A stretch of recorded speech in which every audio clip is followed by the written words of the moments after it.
안녕하십니까. 신인근의 군사TV 디펜스 브리핑입니다. 와, 오늘 정말 멋진 사진 보여드릴 수 있게 되어서 기쁩니다.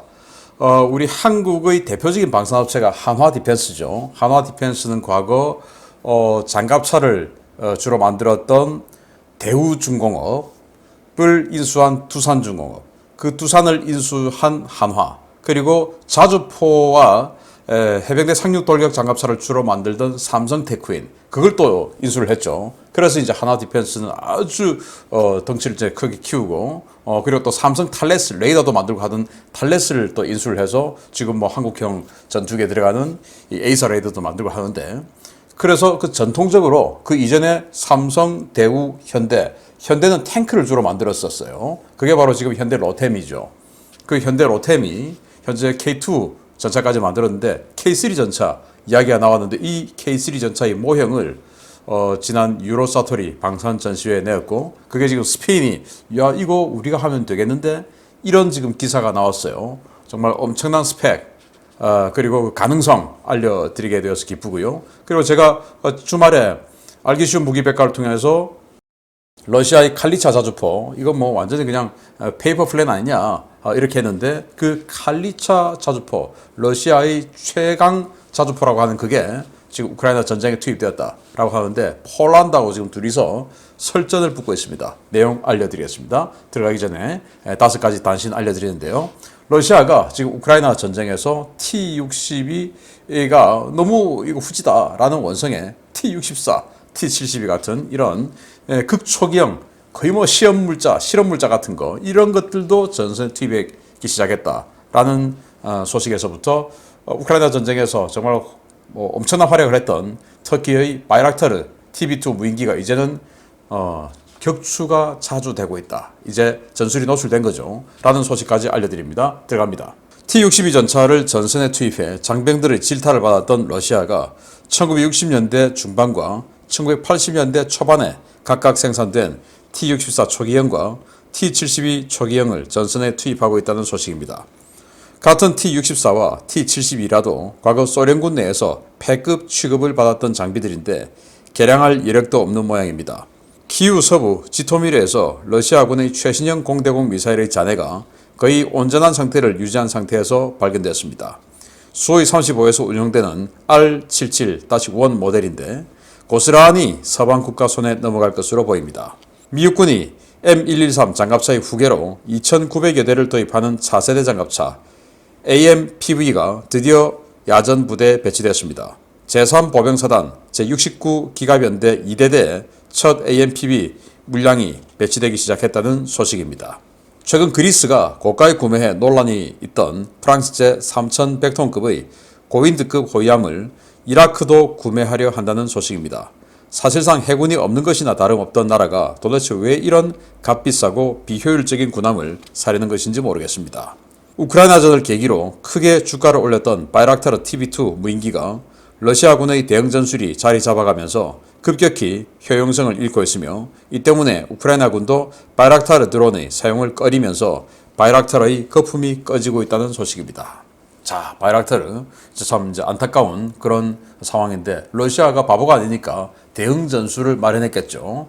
자, 이게 저는 굉장히 주목이 되는데, 러시아가 신형 R-77 에더라고 하는 최신형 공대공 미사일인데, 미국으로 치면 이제 암람 공대공 미사일이죠. 그 암람 C형하고 비슷한 사거리 한 110km 날아가는 아주 최신형 공대공 미사일인데, 이게 거의 원형 그대로 유지하고 출항해 버렸어요.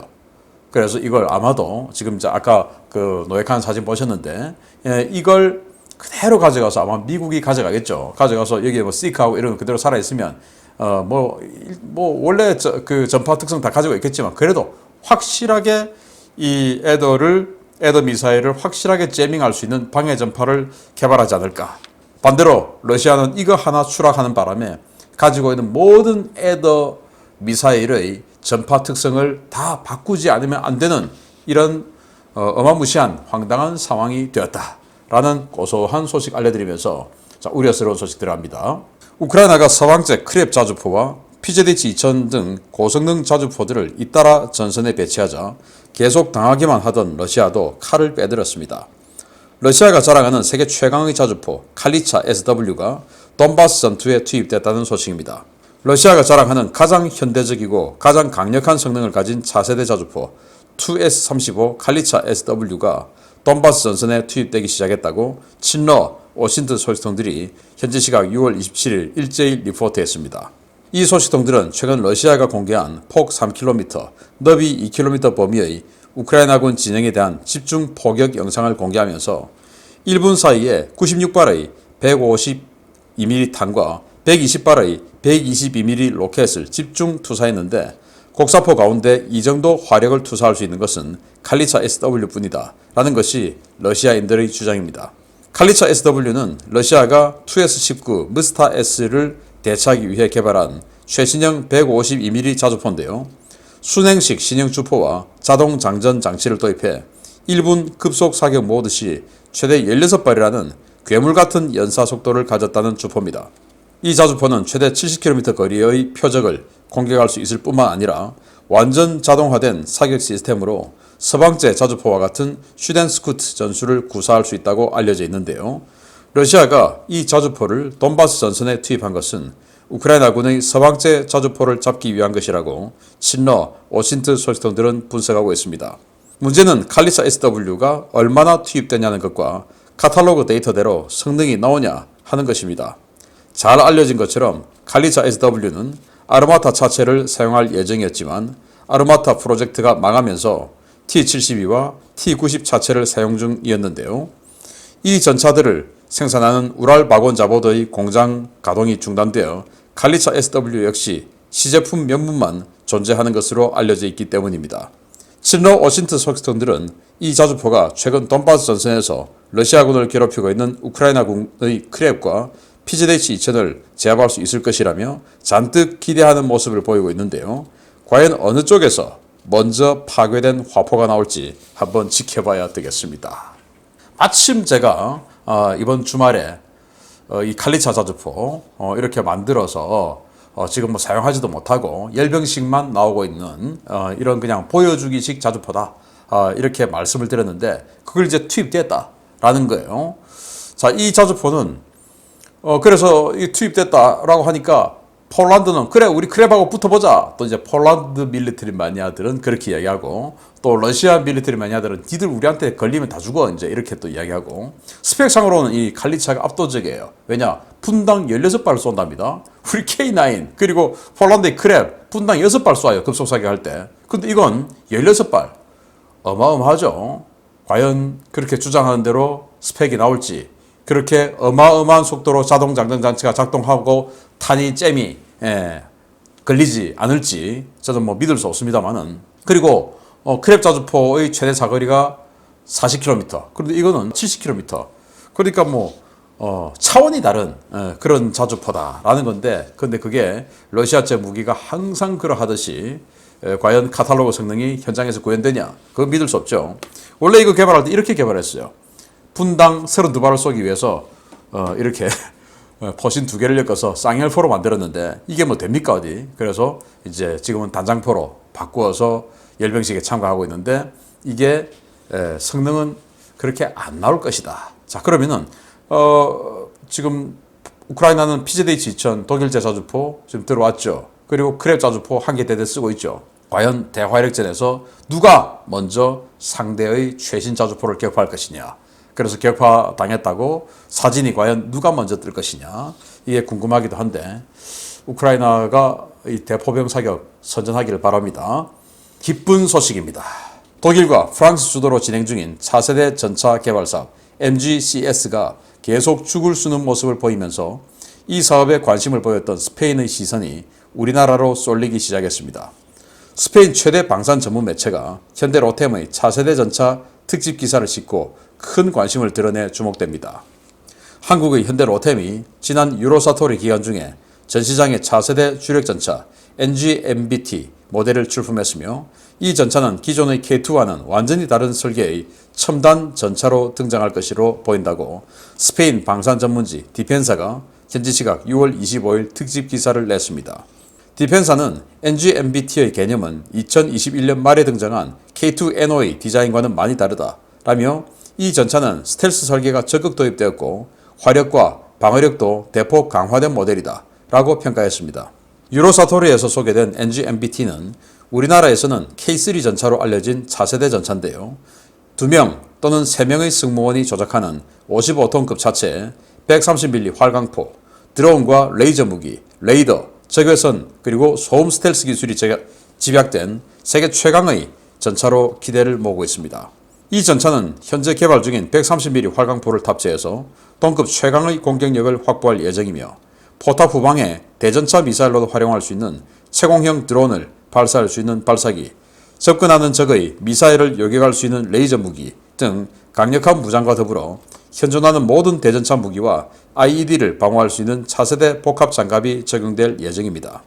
이 전차는 레이더 스텔스와 적외선 방출 억제 설계가 적용되어 지상 감시 레이더나 적외선 센서로 탐지가 어렵고 특수 소음 방지 기술을 적용해 전차가 이동할 때 일으키는 지면 진동과 소음을 크게 감소시켜 가까이 접근하기 전에는 적이 알아챌 수 없는 높은 정숙성도 부여될 예정입니다. 현대 로템은 이번 유로사토리에서 몇 년 안에 시제품을 제작하고 10년 안에 생산이 가능하도록 개발이 진행 중이라고 소개했는데요. 이 NGMBT 전차, 어쩌면 동유럽을 넘어 서유럽 지역까지 K방산 돌풍을 일으키는 나토 표준 차세대 전차가 될 수도 있을 것 같습니다. 지금 스페인이 지금 레오파르트 2 A4 이걸 완전히 대체하는 차세대 전차를 하기 위해서 프랑스와 독일이 지금 차세대 전차 개발하고 있는 그 공동개발 프로젝트에 우리도 좀 하자라고 해서 지금 이제 한 달이 걸쳐 놓은 상태입니다. 그런데 이 독일 언론 그리고 프랑스 언론도 그러듯이 2040년 정도까지는 이거 안 된다. 그리고 지금 독일은 라인메탈에서 KF-51이라고 하는 차세대 전차 내놨죠. 그래서 독일은 이 프랑스와의 합작 사업을 걷어찰 것이다. 왜? 독일 자기네들이 생각할 때는 자기네들이 레오파르트 2 A7이 훨씬 센데 프랑스는 르클레르를 자꾸 들이밀고 우기니까 독일 입장에서는 그러면 뭐 따로 하자라고 되는 것이죠. 그래서 스페인은 그럼 우리 어떻게 해야 돼? 라고 하던 차에 현대 로템이 이걸 지금 공개한 겁니다. 그냥 작은 모형이에요. 모형인데 10년 내에 이걸 구현할 수 있다 라고 했는데 이게 왜 신빙성 있게 들리냐 하면은 한국은 세계 최대 육군 강국이기 때문에 그래 한국이 육군 무기를 이렇게 한다. 이거는 믿을 수 있어. 이렇게 되는 것이죠. 이제는 한국이 스페인보다 더 잘 사는 나라 아닙니까? 스페인보다 더 잘 사는 나라인데 스페인보다 압도적으로 강력한 군대를 가지고 있죠. 특히 육군은. 그 육군, 그 스페인이 뭐 육군 있어봐야 전쟁을 지금 염두에 두고 있겠습니까? 한국은 내일 당장 전쟁이 일어나도 이상하지 않은 나라니까 한국에서 한다면 이건 되는 거야. 라고 되는 것이죠. 그래서 여기에 보시다시피 드론, 이번 그 우크라이나 전쟁 보면 드론의 정찰 굉장히 중요하지 않습니까? 그래서 정찰형 드론, 그리고는 그것을 가지고 자폭할 수 있고, 적의 포병이나 기갑에게 원거리 자폭할 수 있는.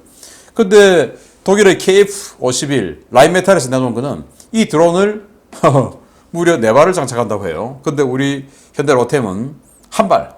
그러면 이 얘기는 한 발이냐? 이게 현실성이 있는 겁니다. 레오파르트 2의 차체를 그대로 갖다 쓰면서 포탑을 어마어마하게 키우고도 레오파르트 2 A7보다 오히려 무게가 10톤 가까이 적다. 그게 바로 지금 라인메탈이 이야기하는 KF-51인데 그거 믿어지십니까? 믿을 수가 없죠. 그런데 이건 믿을 수가 있죠. 그래서 스페인이 이거 우리가 하면 좋겠는데 라고 스페인이 관심을 보이니까 뭐 독일이나 프랑스 같은 나라들은 자기네들이 전차를 개발하니까 놔두고 나머지 나라들 이탈리아도 아리아테 전차가 있지만 3세대 전차 그 이후의 4세대 전차는 개발 안 하거든요. 그러니까 이탈리아를 비롯한 이탈리아도 나름 육군 강국이죠. 그 이탈리아를 비롯한 나머지 유럽 국가들 전체를 석권할 수 있는 이런 4세대 전차. 그리고 여기 들어가는 130mm 활강포도 한국 자체 개발. 자, 그래서 이런 또 이 지금 증가 장갑도 이 현재 상태로 보면 굉장히 궤도 밖으로 두껍게 나와 있어요. 그리고 최첨단 복합 장갑이라서 이거 가지고도 어떤 IED나 어떤 대전차 무기 다 방어할 수 있다라고 하기 때문에 뭐 한국이라는 자유민주주의 국가, 즉 거짓말을 하면은 그 거짓말에 대한 대가를 치를 수밖에 없는 이런 자유민주주의 시장경제 체제의 이 선진국 기업이 하는 이야기는 믿을 수 있죠.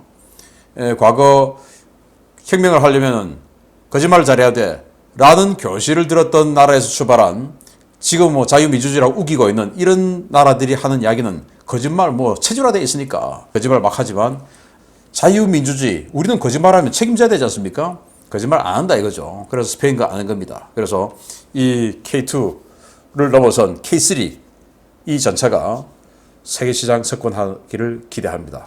멋있습니다. 마치겠습니다. 감사합니다.